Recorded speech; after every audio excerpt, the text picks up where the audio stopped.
eu apago.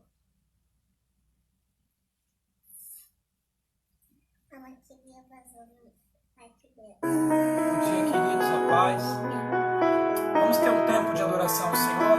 Esse é um tempo um pouco mais longo do que comum, mas descansa aí. Adore o Senhor um pouco. Amém? Tu és soberano sobre a terra, sobre os céus. Tu és Senhor absoluto.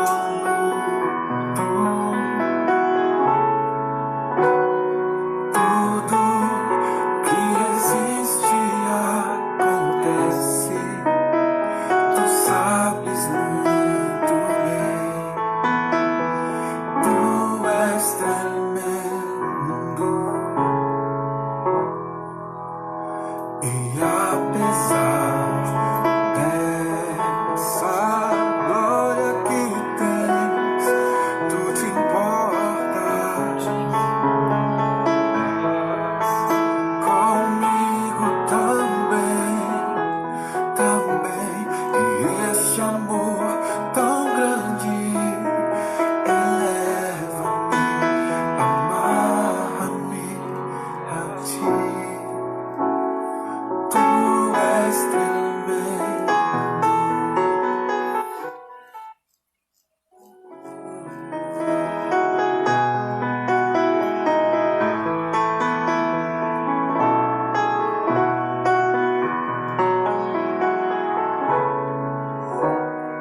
Tudo que existe e acontece, tu sabes muito bem. Tu és tremendo. E apesar dessa glória que tens, tu te importas comigo também. E esse amor tão grande eleva-me, amarra-me a ti. Tu és tremendo. Aleluia. Tu és soberano, Senhor. Tu és soberano, nosso Deus. Nós te exaltamos, Pai. Nós te engrandecemos, Senhor. Louvado seja o teu nome, Pai. Santo, santo, santo é o Senhor, Deus. Queremos simplesmente te adorar nessa manhã, Pai. Obrigado pelo dia de descanso. Obrigado por esse dia que se inicia, Senhor. Deus está aqui, tão certo como o ar que eu respiro, tão certo como a manhã que se levanta, tão certo como eu te falo e podes me ouvir. Aleluia. Deus está aqui, aleluia, tão certo como o ar que eu respiro, tão certo como a manhã que se levanta, tão certo como eu te falo e podes me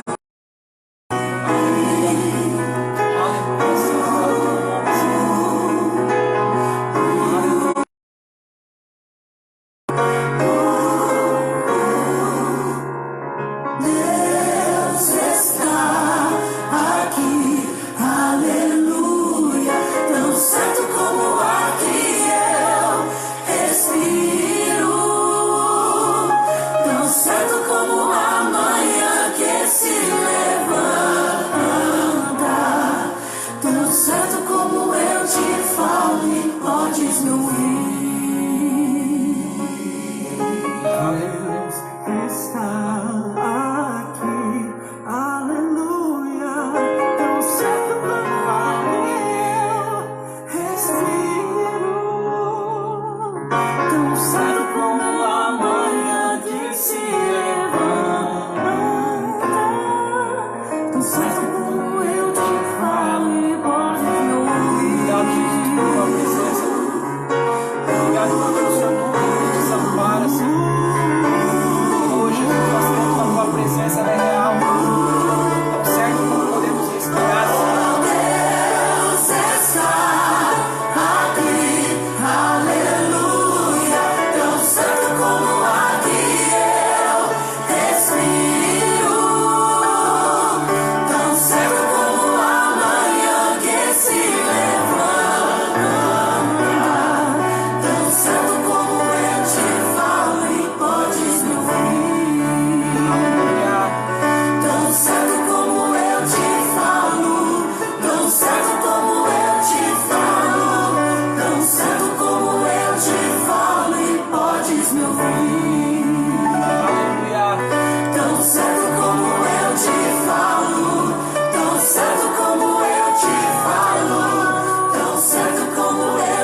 está presente em nossas vidas, Pai. O Senhor está presente nos nossos lares, Pai.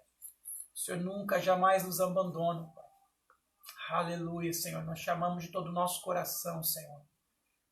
Seja adorado no nosso meio, Pai. Aleluia, paz, Rogerião, bom dia. Hoje vai ser a maior parte só as antigonas, hein? Essa é a única nova. Oh, Jesus, intercedemos ao Senhor nesse momento. As músicas têm duas finalidades principais, ou adoração ou intercessão. Essa nós vamos interceder. És bem-vindo aqui em nossos corações. Toma direção. Aleluia. Deus, fogo consumidor, sem impedimentos, vem face a face, Senhor. Aleluia, Jesus. Sopra em nós, Espírito Santo. Espírito, te queremos.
essa terra bendita, amada do Senhor.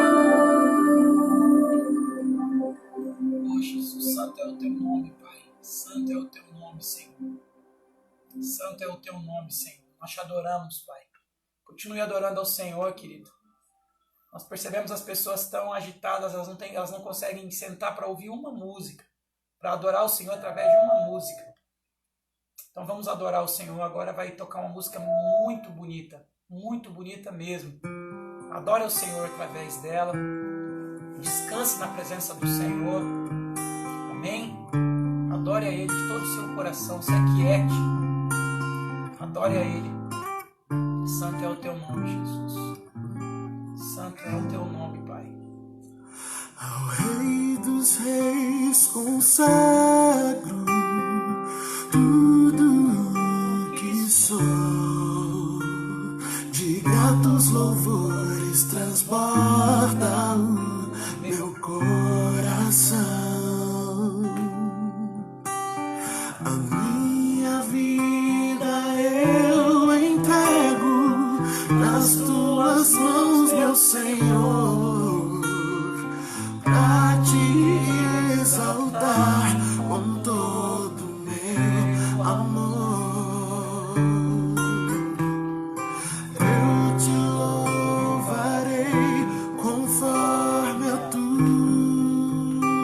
justiça e cantarei louvores, pois tu és altíssimo. Celebrarei a ti, ó Deus, com meu viver. Cantarei e contarei as tuas obras. Aleluia. Pois por tuas mãos foram criados terra, céu e mar e todo ser. Que beleza! Toda a terra celebra a ti com cânticos de júbilo, pois tu és o Deus Criador. Toda a terra pra ti, com cânticos de júbilo, pois tu és o Deus Criador. Aleluia. Aleluia. Aleluia. A ti, Senhor, toda a honra, toda a glória, Deus. Celebrarei a ti, ó Deus, com meu viver. Cantarei e contarei as suas obras, pois por tuas mãos foram criados terra, céu e mar e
receber, Pai.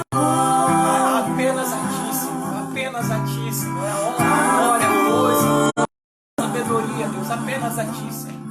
E o poder ao Rei Jesus, e o louvor ao Rei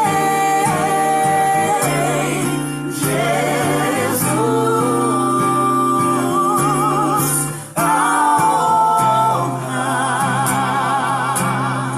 a glória,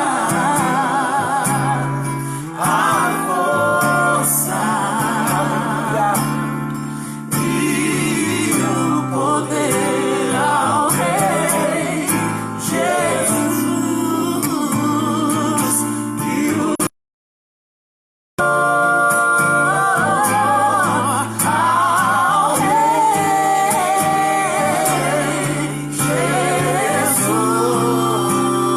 Jesus, Toda a honra, toda a glória, Jesus. Ao único digno, Senhor.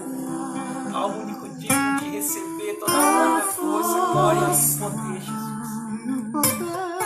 e o poder ao Rei inigualável, incomparável.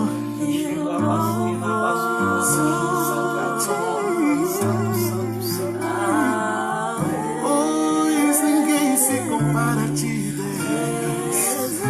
Jesus. Tu és santo, Jesus. Tu és santo, maravilhoso. Aleluia. Santo, santo, santo é o teu nome, Senhor. Seja adorado, Pai. Seja engrandecido, Pai, nas nossas vidas, ó Pai. Todo louvor, toda adoração a Ti, Pai. Ao único digno, Senhor. Ao único que é digno. Continue adorando ao Senhor, querido. Não se distraia. Não se preocupe com qualquer outra coisa nesse momento, senão adorar o Senhor.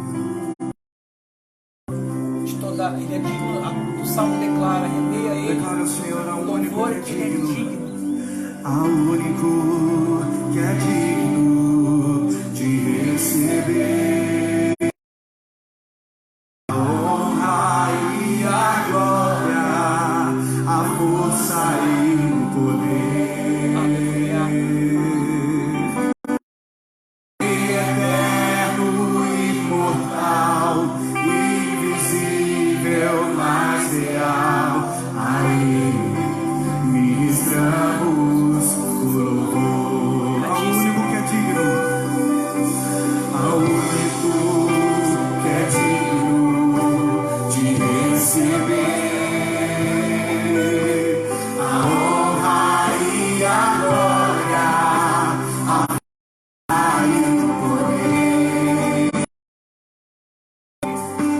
ao Rei eterno, imortal, invisível, mas real, a Ele ministramos o louvor a Ti, coroamos a Ti, ó Rei Jesus, coroamos a Ti, ó Rei Jesus. Aleluia. Adoramos o Teu nome, nos rendemos a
Jesus.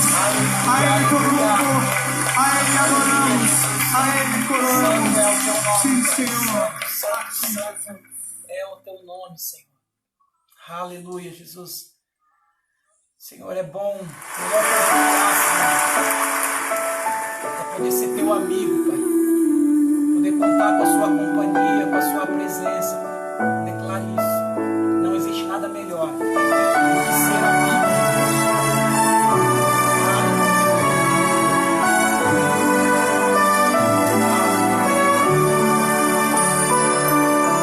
Não existe nada melhor do que ser amigo de Deus. Caminhar seguro na luz, desfrutar do seu amor, ter a paz no coração, viver sempre em comunhão e assim perceber a grandeza do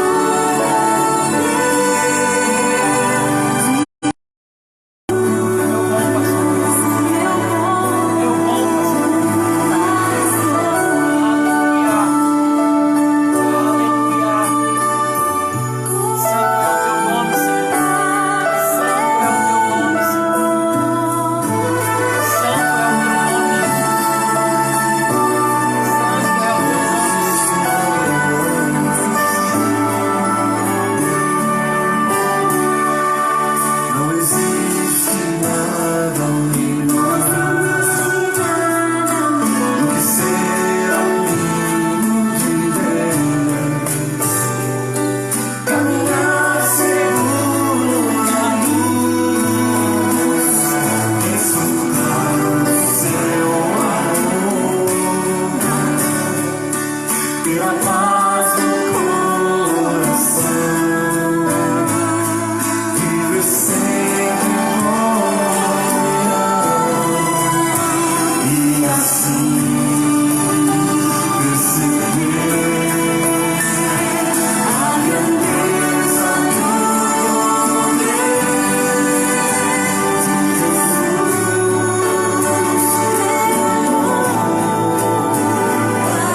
de bom pastor.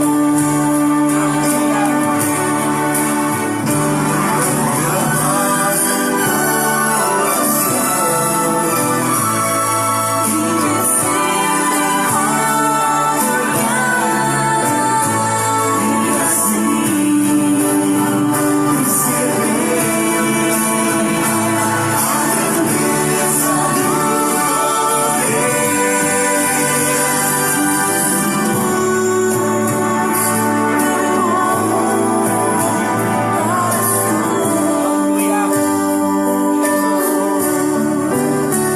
de Jesus,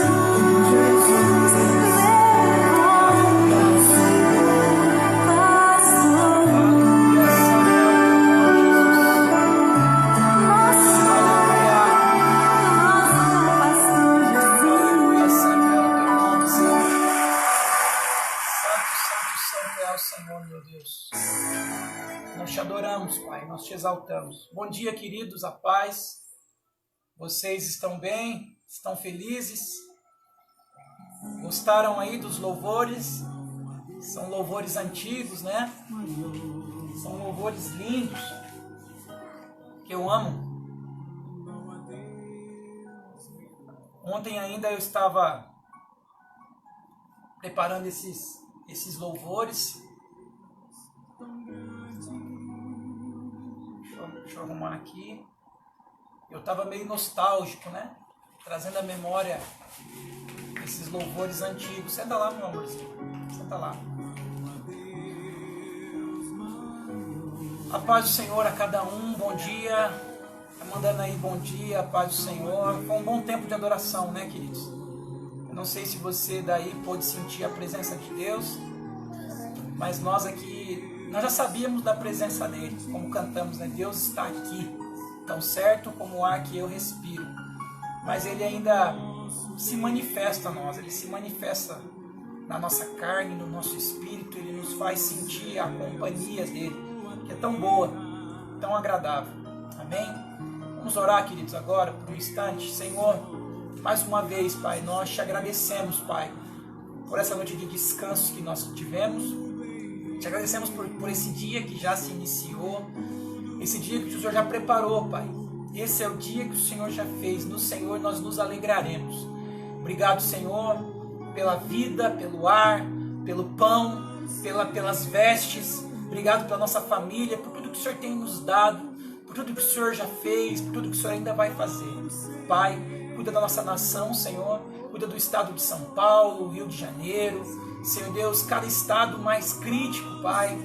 Senhor, dê direção às autoridades, ó Pai, dê direção ao presidente, ao Mandetta, a cada ministro, a cada secretário, Senhor.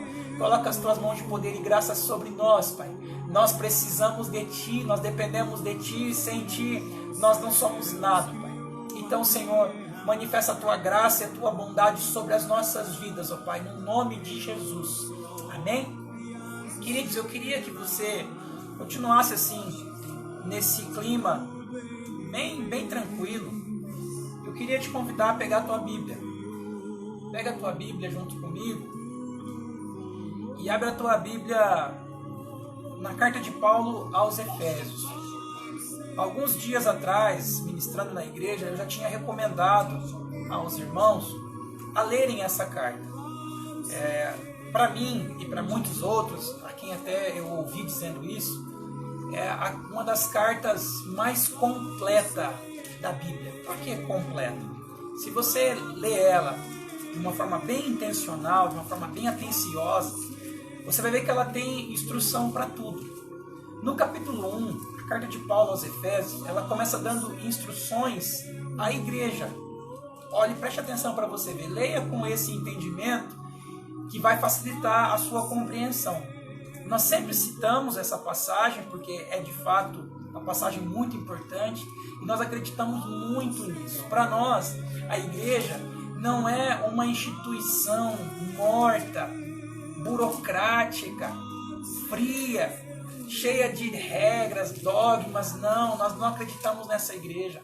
Nós acreditamos na igreja que é um organismo vivo, que é o corpo de Cristo, que se movimenta, que está em movimento, que é poderosa, porque ela é o corpo e o próprio Cristo é o cabeça. Então, a carta, se aparecer algum anúncio assim, amor, você pula, mas geralmente é rápido.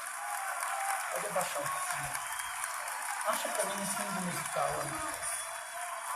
Acha um fundo musical. Então, queridos,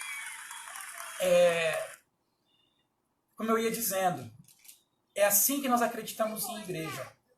É nessa igreja que nós acreditamos. E aqui, no capítulo 1 de Efésios, a partir do versículo 20, vocês já sabem que a partir do versículo 15, Paulo está orando para que a igreja entendesse quem ela é em Cristo.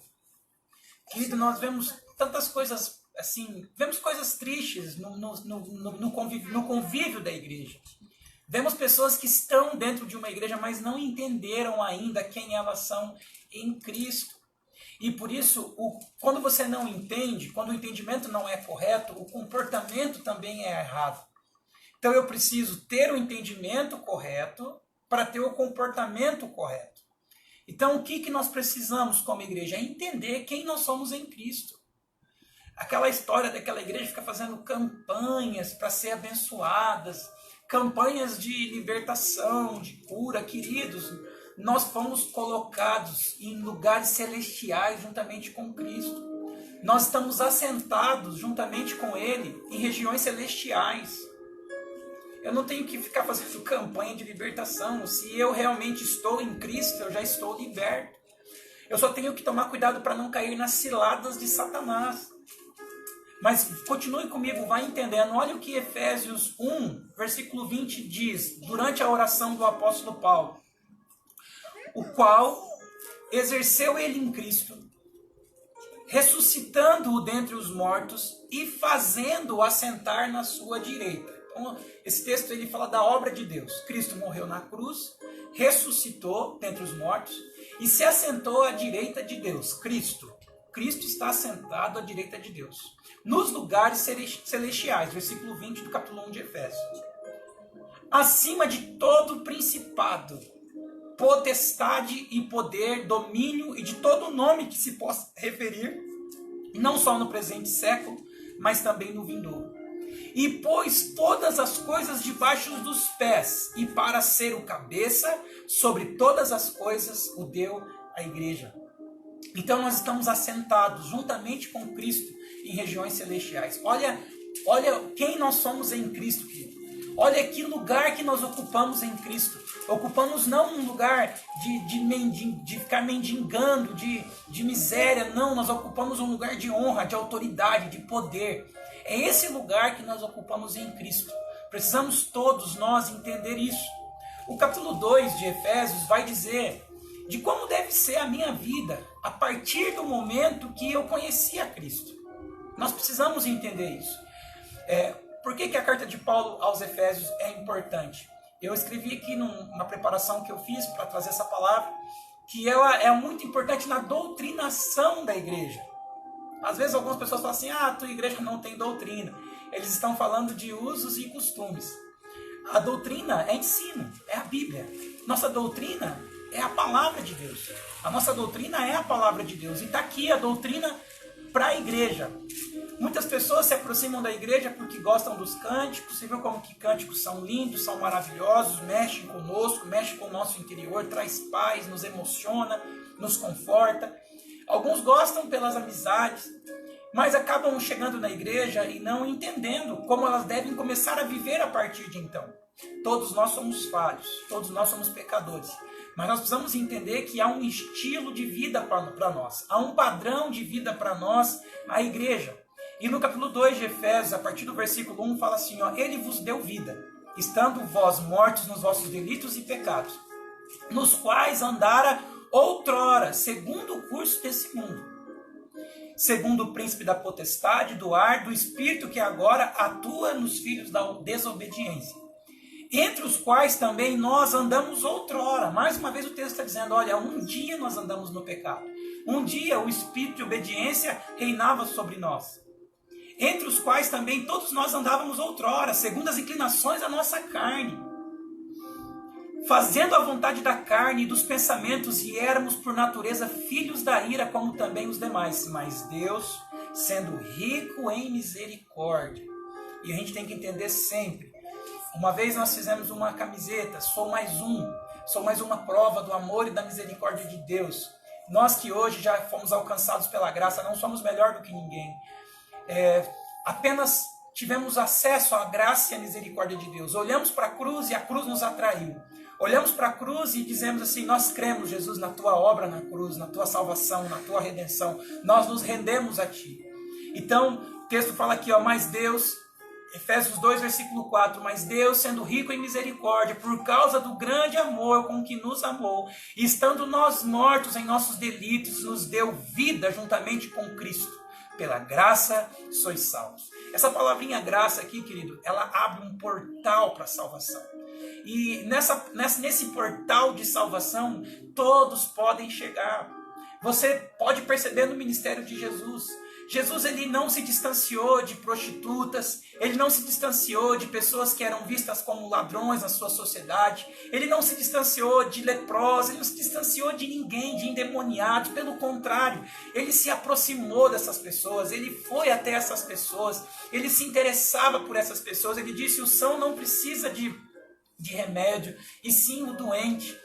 Então, querido, Jesus, o evangelho de Jesus é o evangelho da graça, é o evangelho da salvação, é o evangelho do amor, é o evangelho da misericórdia, é o evangelho acessível, é o evangelho abrangente, é o evangelho inclusive, é o evangelho do vinde. Por isso nós demos esse nome para a nossa comunidade, porque nós cremos nesse evangelho, que todos é um convite para a salvação. Isaías 55:1, Mateus 11:26, tantos outros versículos que falam o convite à salvação para todos os homens. Esse é o desejo de Deus. Mas entenda algo, querido. A graça é uma porta pela qual nós entramos. Mas o texto acima falou que operava em nós o espírito da desobediência. Mas o espírito que opera em nós agora não é o espírito da desobediência. O espírito que opera em nós e que deve estar operando em nós é um espírito que trabalha para adorar o Pai, que trabalha para preparar a noiva para o encontro com o noivo. Então, querido, olha o que diz aí. Juntamente com ele nos ressuscitou e nos fez assentar nos lugares celestiais em Cristo Jesus. Efésios 2:6. Guarda isso no teu coração. E juntamente com ele, no 5 diz, pela graça sois salvos. Então a graça é essa porta que nos permite entrar, que nos dá acesso à salvação. Só que o que eu quero dizer? Entrei pela graça. A graça me alcançou, o amor, a misericórdia. Mas agora eu preciso entender como eu devo viver. Existem coisas que precisam ser corrigidas. E o texto diz, e juntamente com ele nos ressuscitou e nos fez assentar nos lugares celestiais em Cristo Jesus. Muitas coisas, querido, na tua vida, não é algo que precisa acontecer. É você que precisa avançar para um lugar que já está garantido para mim e para você. Muitas pessoas estão esperando que algo aconteça, que Deus faça algo. Querido, Deus já fez tudo. Ele já enviou o Filho dele. Ele já morreu na cruz. Ele já ressuscitou. Ele já nos garantiu um lugar juntamente com ele nas regiões celestiais. É o que está dizendo aí em Efésios 2:6. E juntamente com ele nos ressuscitou e nos fez assentar nos lugares celestiais. Querido, esse é o nosso lugar. O nosso lugar é os lugares celestiais em Deus, juntamente com Cristo. Esse é o nosso lugar. O nosso lugar não é um lugar de reclamação, não é um lugar de murmuração. Por que nós adoramos a Deus? Porque nós temos a consciência do trono dele, que ele está assentado no trono dele. Nós temos a consciência da presença dele, do reino dele, da soberania dele. É isso que move o nosso coração a adorar ao Senhor como nós adoramos.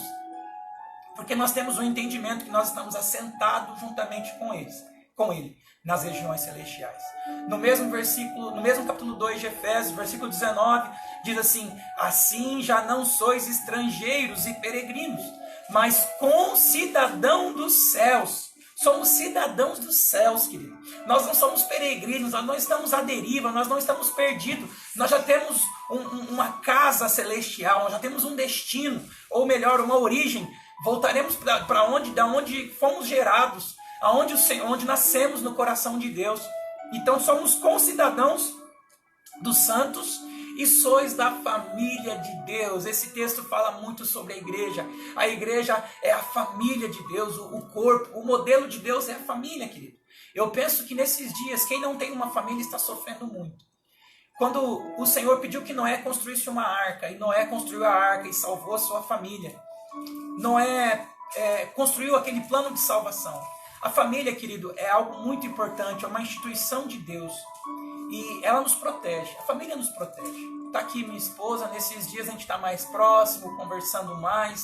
Ontem conversamos até tarde, conversamos muitas coisas. Está aqui os nossos filhos, estamos um pouco mais próximos deles.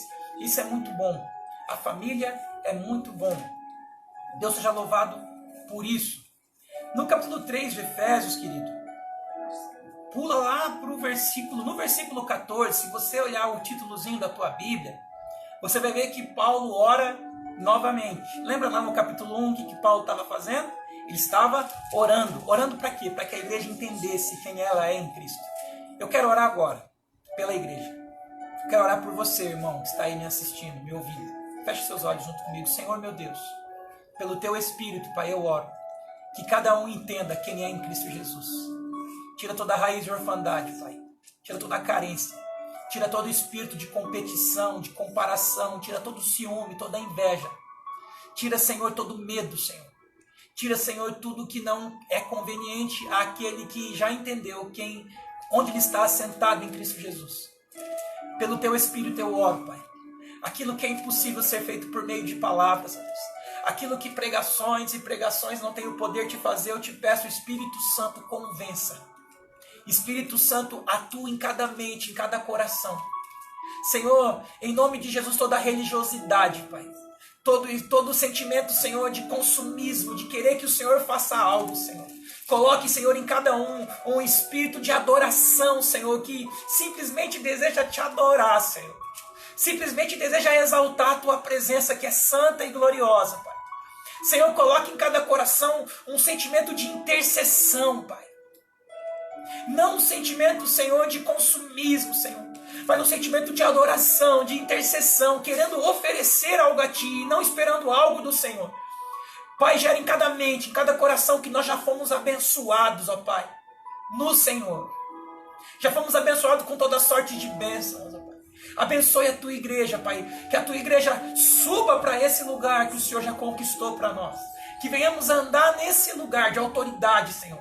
Esse lugar, Senhor, aonde só podemos desfrutar da Tua presença. O Senhor nos fez assentar juntamente com o Senhor. Podemos desfrutar da Tua presença, Pai. Aleluia, Jesus. Te adoramos, Pai, te exaltamos, Senhor. Tu eres santo, Pai. O Senhor é santo, Deus. Louvado seja o Teu nome, Pai. Santo e engrandecido é o Senhor, nosso Deus. Em Efésios 3,16, querido, onde Paulo está novamente orando pela igreja, ele diz assim, ele continua orando, ele está orando para quê? Segundo a riqueza da sua glória, vos conceda que sejais fortalecidos com poder, mediante o seu Espírito no homem interior. Desde Atos, Jesus orou para que os apóstolos esperassem para que fossem revestidos do poder do Espírito. Todos nós, servos de Deus, precisamos entender, como já lemos lá em Efésios 2, antes andávamos segundo a inclinação da vossa carne. Agora cada um de nós precisamos buscar ser fortalecidos no Espírito, o nosso homem interior. O nosso homem interior, o apóstolo Paulo diz ainda que o homem exterior se corrompa. O nosso homem interior se renova dia a dia. Aqui ele está orando pela igreja, para que segundo a riqueza da sua glória, vos conceda que sejais fortalecidos com poder, mediante o seu Espírito no homem interior, e assim habite Cristo no vosso coração, pela fé, estando vós arraigados e alicerçados em amor. Olha a oração do apóstolo Paulo pela igreja, querido, que nós sejamos fortalecidos no Espírito, para que assim habite Cristo no vosso coração, pela fé. É pela fé, é por uma convicção, é por algo que nós cremos, é pelo plano da salvação que nós cremos no Senhor.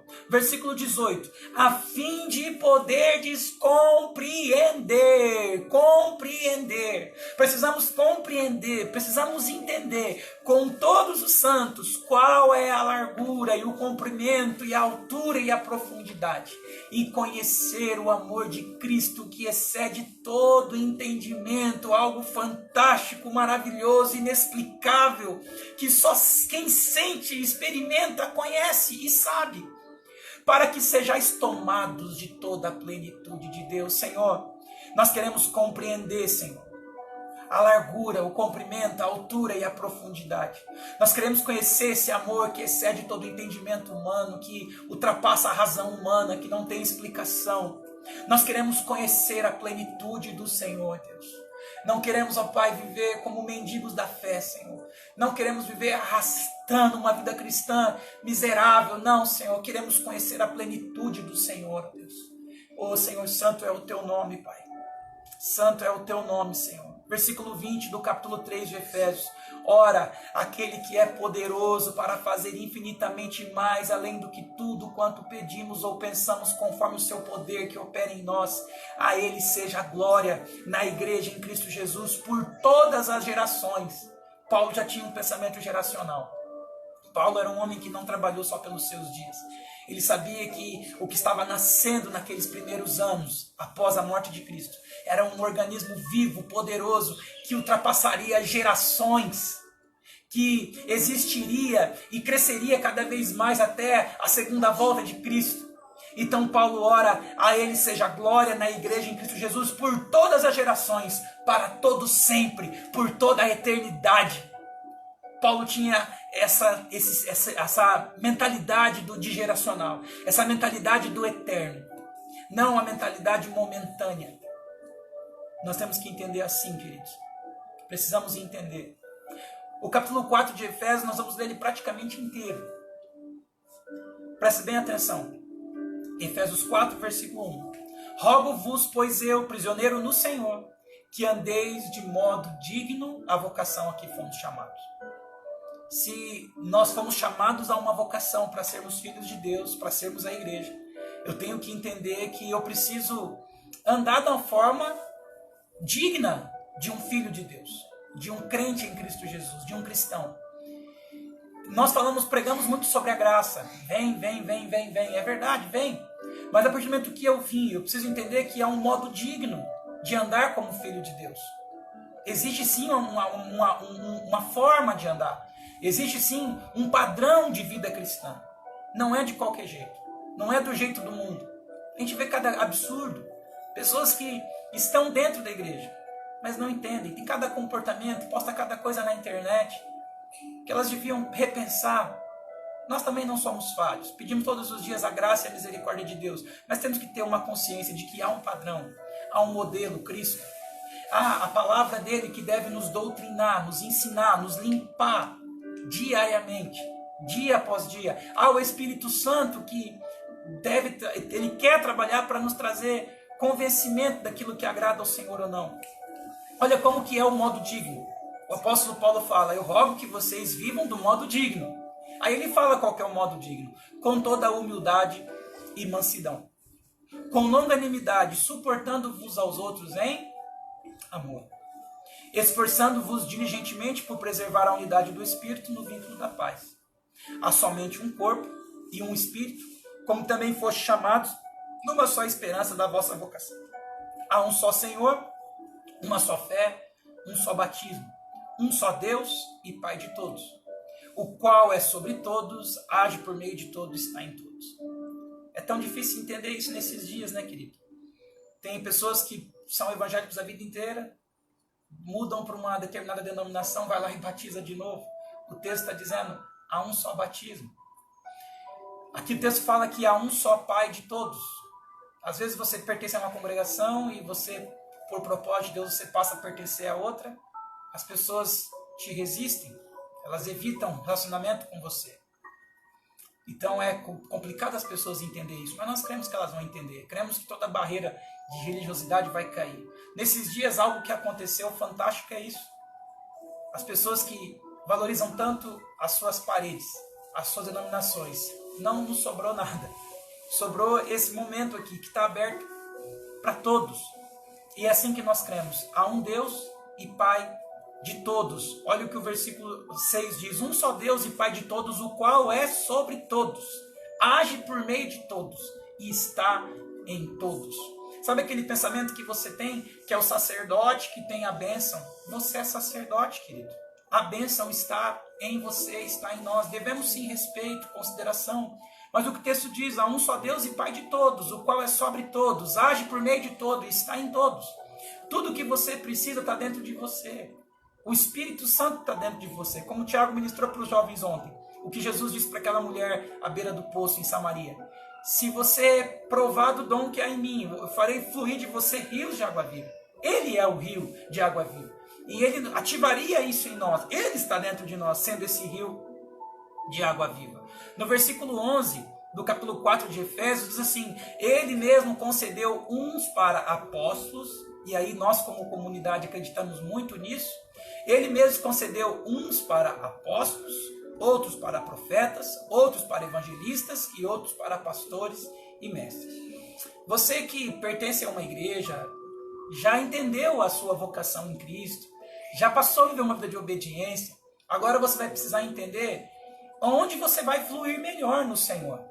Qual vai ser o seu ministério mais evidente? O seu ministério, a tônica do seu ministério. Cada pessoa terá uma tônica no seu ministério. Alguns terão uma movimentação apostólica, serão apóstolos, né? Outros vão ter uma movimentação mais profética, serão adoradores, serão intercessores, serão homens e mulheres de ambiente. Eles vão discernir tempos, modos.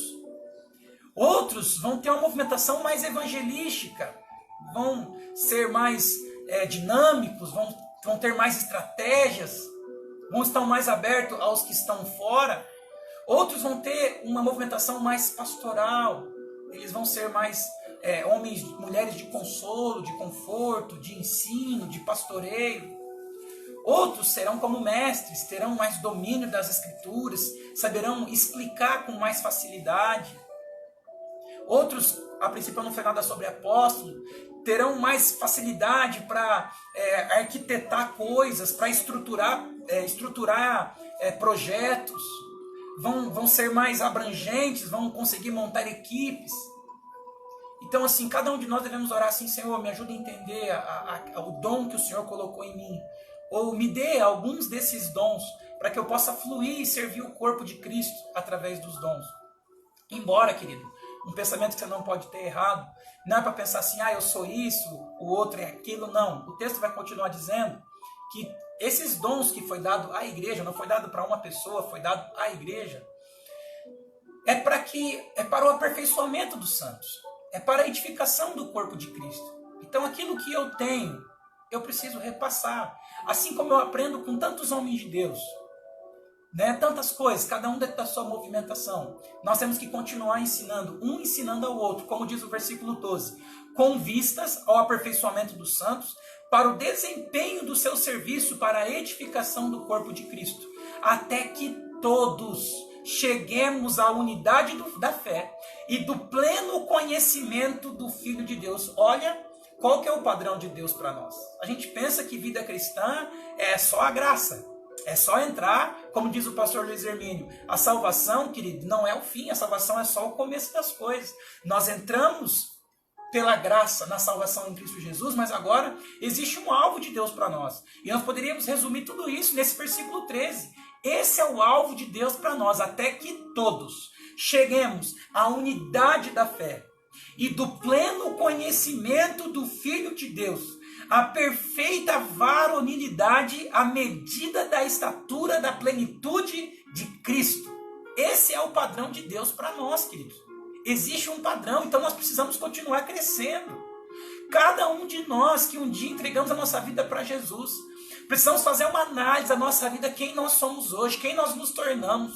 Às vezes nós conquistamos muitas coisas, mas quem que eu me tornei? Quem eu sou hoje? Como que é meu comportamento? E eu estou falando isso, querido, e eu me incluo em primeiro lugar. Eu preciso me avaliar. Eu tenho chegado à unidade da fé. Eu tenho chegado ao pleno conhecimento do Filho de Deus, à perfeita varonilidade. Esse é o padrão de Deus para mim. Lá em cima disse a vocação, de como que é a vocação, como tem que andar quem foi chamado, em mansidão e humildade. Preciso ser mais manso, preciso ser mais humilde. A palavra deve servir como um espelho para nós. A palavra deve servir para limpar a nossa vida. Precisa ser assim, querido. Olha o que diz: se eu não aprendo, se eu não chego na unidade da fé, se eu não cresço alcançando a varonilidade de Cristo, olha o que o texto diz, que eu sou como um menino. Eu sou imaturo. Nós não podemos ser imaturos na fé, querido. Versículo 14. Para que não sejais como meninos, agitados de um lado para o outro. Como que eu vejo isso? Às vezes aparece uma onda e as pessoas vão todo para aquela onda. Aparece outra onda. Não, nós não podemos ser assim. Precisamos ter uma maturidade em Cristo. Precisamos saber a nossa identidade, o nosso destino, a nossa convicção de fé. Então o texto diz: para que não sejais como meninos agitados de um lado para o outro e levados ao redor por todo o vento de doutrina, pela artimanha dos homens, pela astúcia com que induzem a um erro. Mas seguindo a verdade em amor, cresçamos em tudo naquele que é a cabeça, Cristo. Se algum pastor me ouve agora nesse momento, nunca se preocupe, pastor, em ter uma estratégia para fazer a sua igreja crescer. Não existe estratégia para fazer a igreja crescer. Meu filho está aqui, o exemplo que o pastor Luiz Hermínio dá é esse. Meu filho está grandão, está maior que a minha esposa, e está quase do meu tamanho. E nós não precisamos criar estratégias para ele crescer. A gente só precisa alimentar ele, nutrir ele. E ele cresce naturalmente. A igreja é assim, ela é um corpo. Ela é um organismo vivo, você não precisa trabalhar para ela crescer, só precisa nutrir ela. E você quer uma estratégia de crescimento? Na verdade não é nem uma estratégia, é uma revelação, é o que a palavra de Deus diz. Efésios 4, versículo 15. Mas seguindo a verdade em amor. Uma coisa que todos nós precisamos aprender é isso, seguir a verdade em amor. Às vezes, porque estamos falando a verdade, a gente pensa que tem o direito de ser grosseiro, de ser duro. E a verdade precisa ser dita em amor. Mas seguindo a verdade em amor, cresçamos em tudo naquele que é a cabeça, Cristo. Ué, pastor, você falou de crescimento de igreja e aí não está falando nada? Presta atenção, aí é só a orientação. Andar, seguir a verdade em amor, naquele que é cabeça, Cristo. Lembra que eu falei de pessoas que não falam umas com as outras? Se você deixa de pertencer à denominação dela, ela não é mais seu amigo, ela fala mal de você, estão seguindo a verdade em amor? Talvez estejam seguindo até a verdade, mas não em amor. Então nós precisamos seguir a verdade em amor, naquele que é o cabeça, Cristo. De quem? Todo o corpo, bem ajustado. A igreja precisa ser organizadinha. Os ministérios precisam ser bem ajustados, precisa funcionar bem. A igreja precisa de bons líderes. A igreja precisa de líderes dedicados, organizados. Eu estou fazendo essa live aqui durante a semana toda. Eu não comecei nenhuma delas atrasado. E eu não quero dar exemplo a partir de mim, porque eu também sou falho. Mas a gente precisa dar tudo o que nós temos. Precisamos se esforçar o máximo que a gente pode. Aquilo que é possível a mim, está ao meu alcance, eu preciso fazer. E deixar para Deus aquilo que depende dele. Mas a igreja, versículo 16, de quem todo o corpo bem ajustado, a igreja é um corpo de Cristo, precisa estar tudo bem ajustado. Cada líder de ministério, ajuste bem o seu ministério, ajuste bem a sua vida financeira, a sua vida familiar, a sua vida espiritual, ministro. Às vezes muitos ministros querem ministrar, mas eles mesmos não têm uma vida de oração, não têm uma vida de leitura da palavra, não são fiéis ao Senhor nos seus dízimos e ofertas. Como que esse ministério vai ser bem ajustado, irmão? Como que esse ministério vai avançar e progredir? Não tem como. Então, se nós seguirmos a verdade em amor, em tudo, naquele que é cabeça, Cristo, de quem todo o corpo, bem ajustado e consolidado pelo auxílio de toda a junta, de cada parte, segundo a justa cooperação de cada parte, efetua o seu próprio aumento para a edificação de si mesmo em amor. Então, se você pegar o 15 e o final do 16, você vai entender. Se eu seguir a verdade em amor, se todas as partes estiverem bem ajustadas, estiver funcionando bem, estiver tudo bem organizadinho, tudo sendo feito com excelência, com amor, segundo a justa cooperação de cada parte, efetua o seu próprio aumento. É o Senhor quem dá o crescimento, querido. É o Senhor quem enviava as pessoas que iam sendo salvas à igreja no livro de Atos. Então basta que eu siga a verdade em amor, ajuste, seja organizado, faça tudo bonitinho, na medida do possível. E o próprio Senhor vai efetuar o seu próprio aumento para a edificação de si mesmo em amor. O texto continua dizendo no versículo 17: Isto, portanto, digo e no Senhor testifico, que não mais andeis como também andam os gentios, ou os que não conhecem a Deus, na vaidade dos seus próprios pensamentos, obscurecidos de entendimento, alheios à vida de Deus, por causa da ignorância em que vivem pela dureza do seu coração. O texto está dizendo, está dizendo para a igreja. Está dizendo para a igreja, olha, vocês não devem andar mais como vivem os gentios. Se o apóstolo Paulo está dizendo isso para a igreja, é porque tinha lá no meio gente que já estava na igreja, mas não tinha entendido o que era ser igreja, ainda viviam como os gentios. Querido, é cada coisa que chega ao nosso conhecimento, pessoas que ainda têm imagens na sua casa, pessoas que procuram pessoas para fazerem previsões do futuro a respeito da sua vida, pessoas que acreditam em horóscopo. Cara, é cada absurdo que a gente ouve, pessoas que são igreja, mas que elas vivem ainda como mundanos. Pessoas que ouvem coisas que não agradam ao Senhor, que não edificam. E esse texto vai dizer tudo isso, querido, eu não estou fazendo julgamento. Nós acreditamos no Evangelho da Graça, que alcança a todos. Mas a partir do momento que eu me torno igreja, eu me torno uma noiva, para ser purificada e adornada para o encontro com o noivo. Então o texto continua dizendo: Isto, portanto, vos digo, capítulo 4, versículo 17. Isto, portanto, vos digo e no Senhor testifico, que não mais andeis como andam os gentios, na vaidade dos seus próprios pensamentos, obscurecidos de entendimento, alheios à vida de Deus, por causa da ignorância em que vivem pela dureza do seu coração, os quais, tendo se tornado insensíveis, se entregaram à dissolução para com avidez cometerem toda sorte de impureza. Mas não foi assim que aprendestes a Cristo. Existe um ensino. Mateus 11, 25 26, vinde todos vós que estáis cansados e sobrecarregados e aprendei de mim. Não é esse evangelho do desespero. Vem você que está desempregado, está sem dinheiro, está com problema amoroso. Não é esse evangelho que parece mais outra coisa. É o evangelho que eu venho para receber alívio em Cristo. Mas como que eu vou receber alívio em Cristo? Aprendendo dele. A Bíblia diz em Mateus 5 que uma multidão já tinha se ajuntado. E Jesus, vendo que as multidões se ajuntaram, subiu ao monte e passou a ensinar. Olha o que o apóstolo Paulo está falando. Olha, mas não foi assim que aprendestes a Cristo, se é que de fato tendes ouvido e nele fostes instruídos segundo é a verdade em Jesus. As pessoas não se interessam por uma palavra de ensino, querido.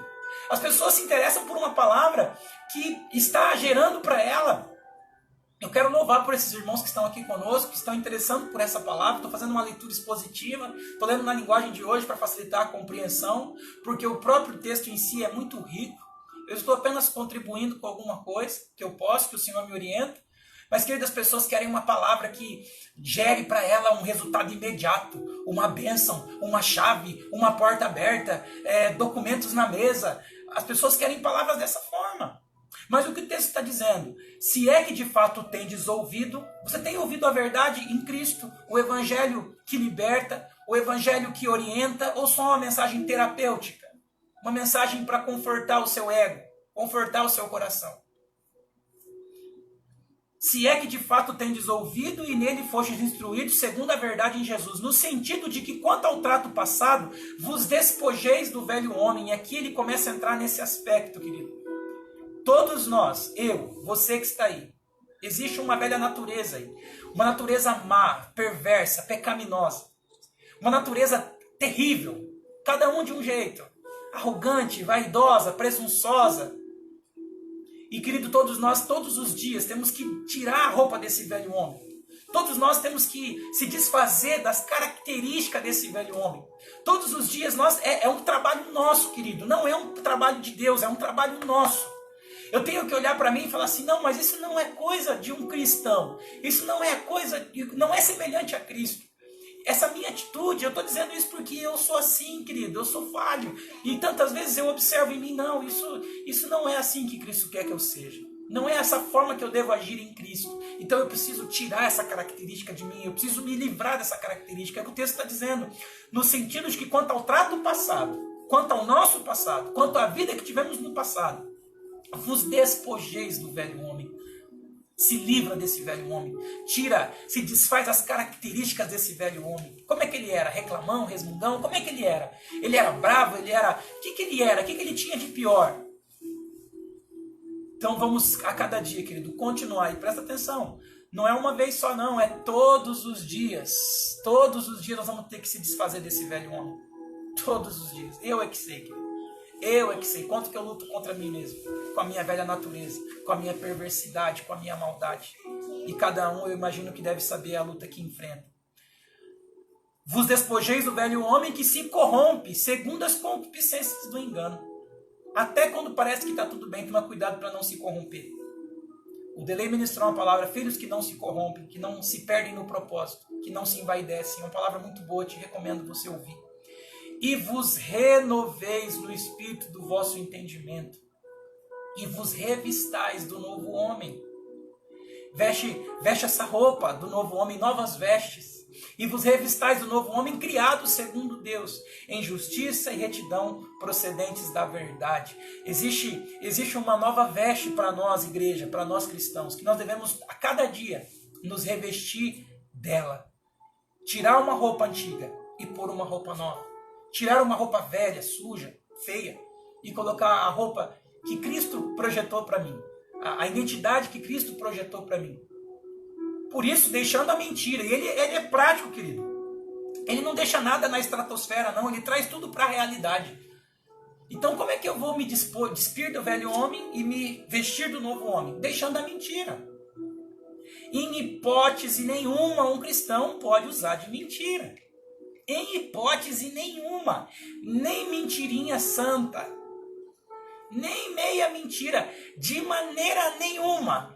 Cristão, revestido de uma nova criatura em Cristo, não mente em hipótese nenhuma. Pronto? Por isso, deixando a mentira, fale cada um a verdade. Então presta atenção, quanto ao trato passado, qual que era o meu problema no passado? O que eu costumava fazer antes? Eu costumava mentir? Esse problema vai me perseguir. Em algum momento, a minha natureza vai me levar a voltar a mentir. E quando eu perceber isso, eu tenho que arrancar aquela roupa de velho homem e vestir a nova roupa que eu recebi de Deus. Nós não recebemos uma transformação, querido. Nós não recebemos assim, nós não somos mutantes que sentamos numa mesa e agora a gente nunca mais vai pecar. Bom seria que fosse assim. Seria muito mais fácil, né, meu amor? Mas não é assim. Se algum dia eu tive problema com a mentira vai bater na minha porta. Eu vou ter que dizer para ela, não, mentira. Eu não vou vestir mais a roupa da mentira. Eu vou vestir a roupa da verdade. Porque a mentira é a roupa do maligno. A verdade é a roupa que Cristo quer que eu vista. Então doa que doer. A verdade. A verdade, querida, ela não é, além de palavras, a verdade é um comportamento, é um modo de viver. É uma vida íntegra, reta, honesta diante do Senhor. Por isso, deixando a mentira, fale cada um a verdade com o seu próximo, porque somos membros uns dos outros. Irai-vos e não pequeis. Esse texto aqui, ele nos dá uma margezinha, né, querido? Ele, conhecendo a nossa natureza, ele sabe que em algum momento nós vamos ficar irados, em algum momento nós vamos ficar agitados, mas o texto diz, olha, se você irá, não peque. O que é irar e não pecar? Se você ficar com raiva da sua esposa, não fale algo para ela que vai magoá-la, ou de qualquer outra pessoa.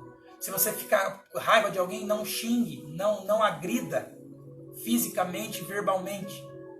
Se a ira vir, porque você é natureza humana, carnal e perversa, não peque. Eu entendo assim, irai-vos e não pequeis. Não se põe o sol sobre a vossa ira. Nós sempre entendemos isso aqui em casa. Nós não podemos passar de um dia para o outro brigado. Se isso aconteceu alguma vez, foi mínimas vezes. Sabe quando a gente fica muito marvado, muito orgulhoso? Mas a gente entende isso. Irai-vos e não pequeis. Não se põe o sol sobre a vossa ira. O padrão de Deus é esse. Você não pode passar de um dia para o outro brigado com o seu irmão, querido. Irado com o seu irmão. Irado com qualquer outra situação. Irou, ela tem que passar. Tem que liberar perdão.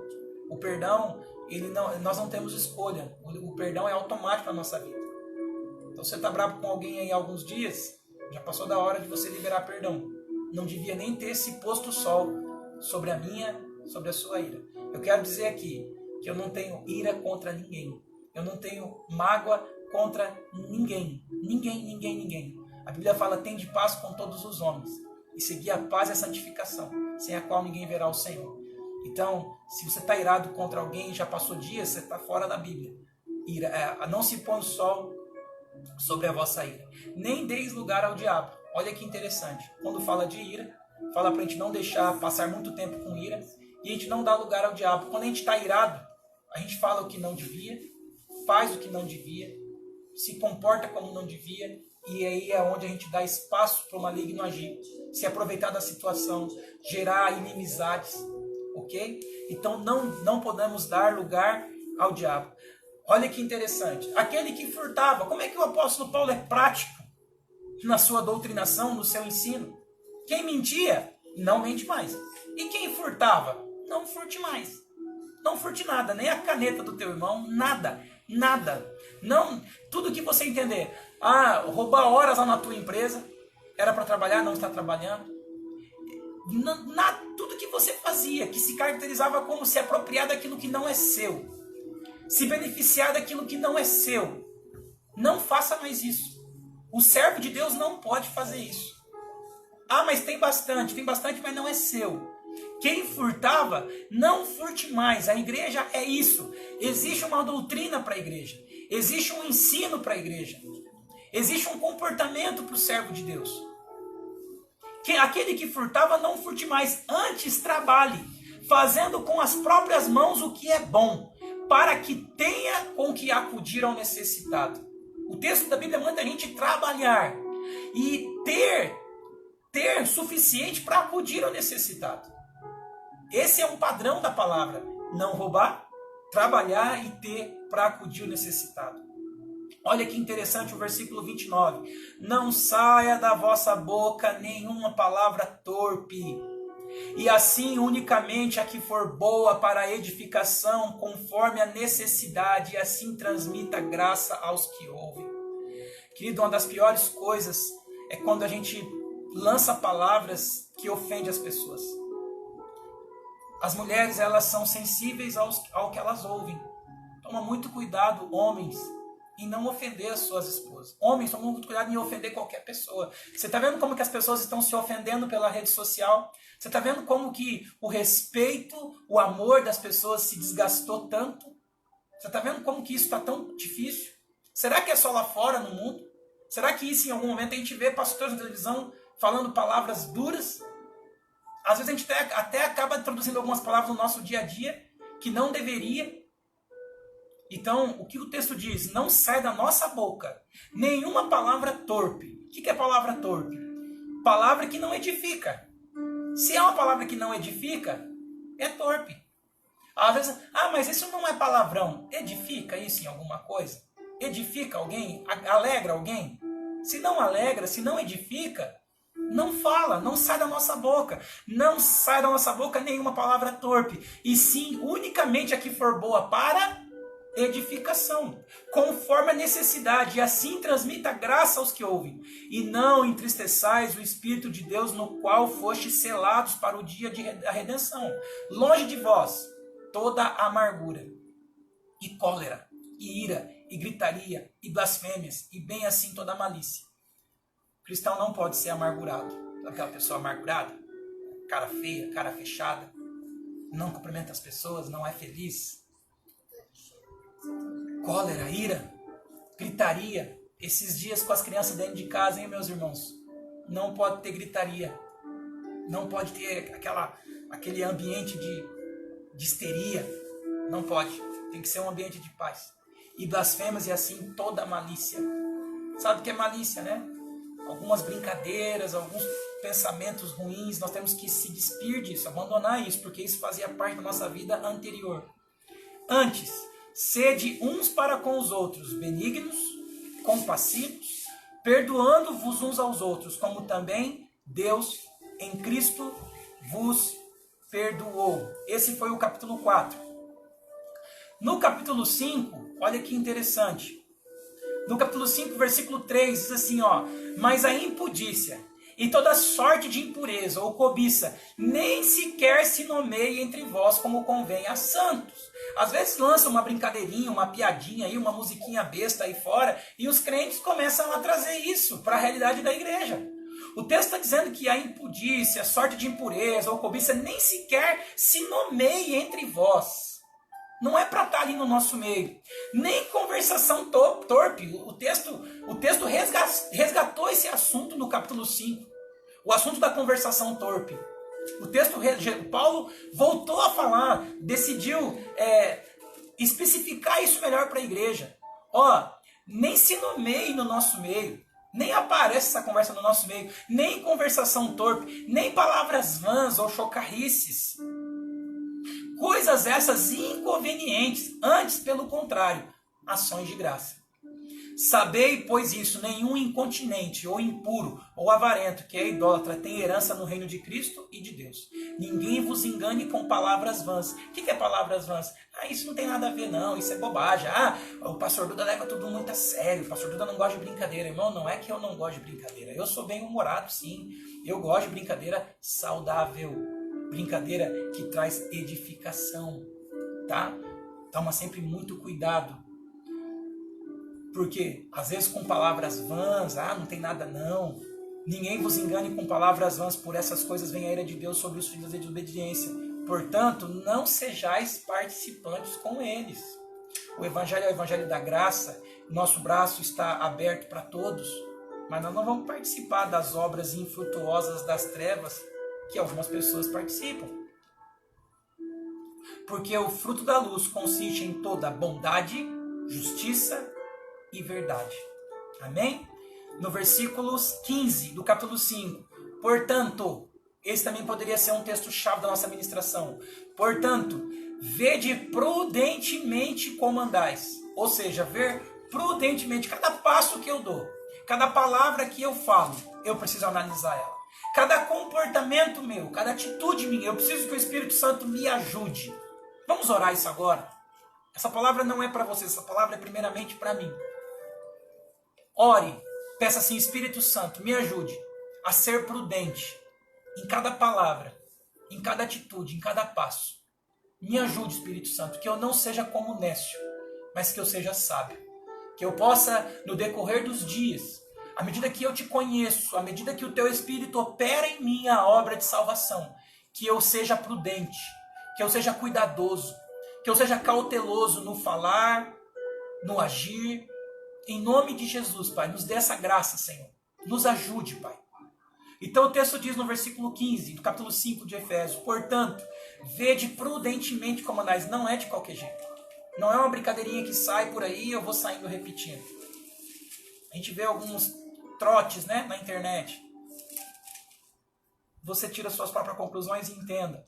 Não como nécios, e sim como sábios. O texto continua. Você sabe que depois no versículo... Ele vai falar no versículo 22 sobre o lar cristão, marido e mulher. E esse texto, quando ele fala de lar cristão... Então por que Efésios é importante? Ele ensina a igreja a entender quem ela é em Cristo Jesus. Ele nos ensina a viver agora a nossa vida cristã, para desfrutar do que nós temos para desfrutar como igreja. Ele me ensina agora a despojar desse velho homem, a vencer essa natureza, a lutar contra essa natureza carnal. No capítulo 5, ele vai me ensinar no meu relacionamento com as pessoas, relacionamento com Deus, relacionamento com as pessoas. Aqui ele vai falar do relacionamento de marido e mulher. Não é um relacionamento onde a mulher está numa condição inferior. Pelo contrário, a mulher está numa condição privilegiada, querido. Você acha que Cristo cuida bem da igreja? Você acha que Cristo trabalhou pela igreja? É o que esse texto diz, que o marido deve amar a esposa, assim como Cristo amou a igreja. A responsabilidade é maior para nós, queridos, homens. Nossa responsabilidade não é ter a mulher como alguém que faz tudo o que a gente quer, os nossos caprichos. É claro que porque nós amamos ela, porque nós cuidamos bem dela, elas têm todo o prazer em nos honrar.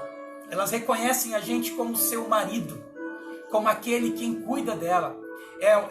Aqui o texto de Efésios está tentando trazer sobre o casamento uma harmonia, onde a mulher entende o seu papel de honrar o seu esposo, de cuidar bem do seu esposo, de alegrar o seu esposo, e o seu esposo entende o seu papel de amar a sua esposa, de cuidar da sua esposa, de sacrificar por ela, de fazer com que ela esteja bem, segura, protegida.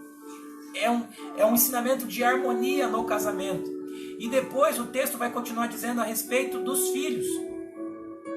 O lar cristão, marido e mulher, o lar cristão, maridos e filhos, na verdade já no capítulo 6.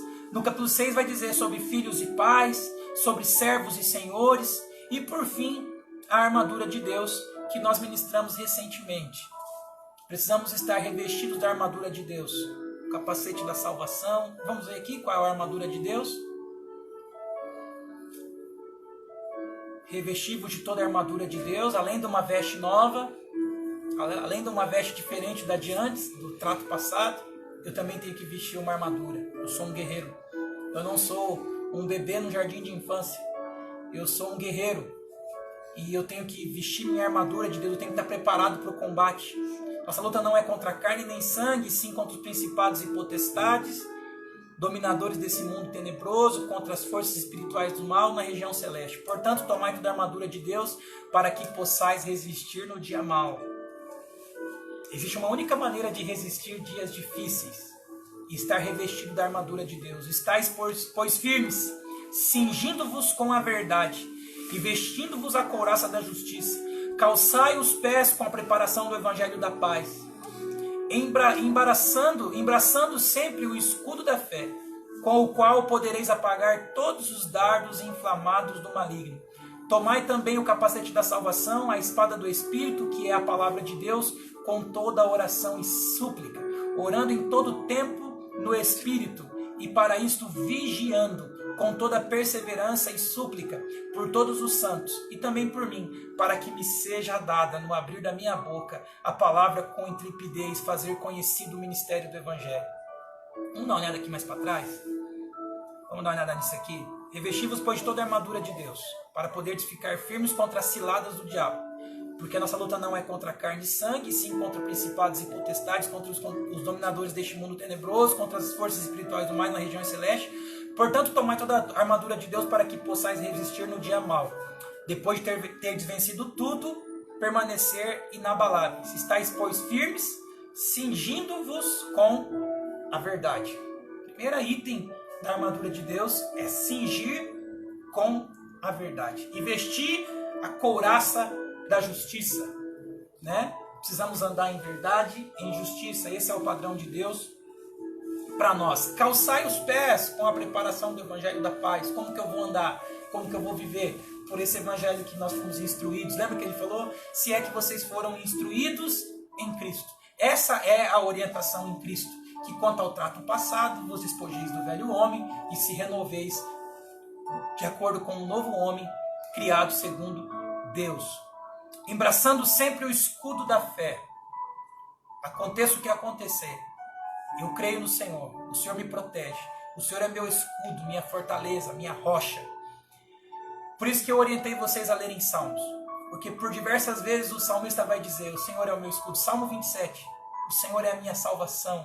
Pode ler depois esse salmo na tua casa. Esses cânticos que nós cantávamos antigamente, que eu coloquei aqui, eles contribuem para a edificação da nossa fé. Porque eles falam da soberania de Deus, da grandeza de Deus, da majestade de Deus.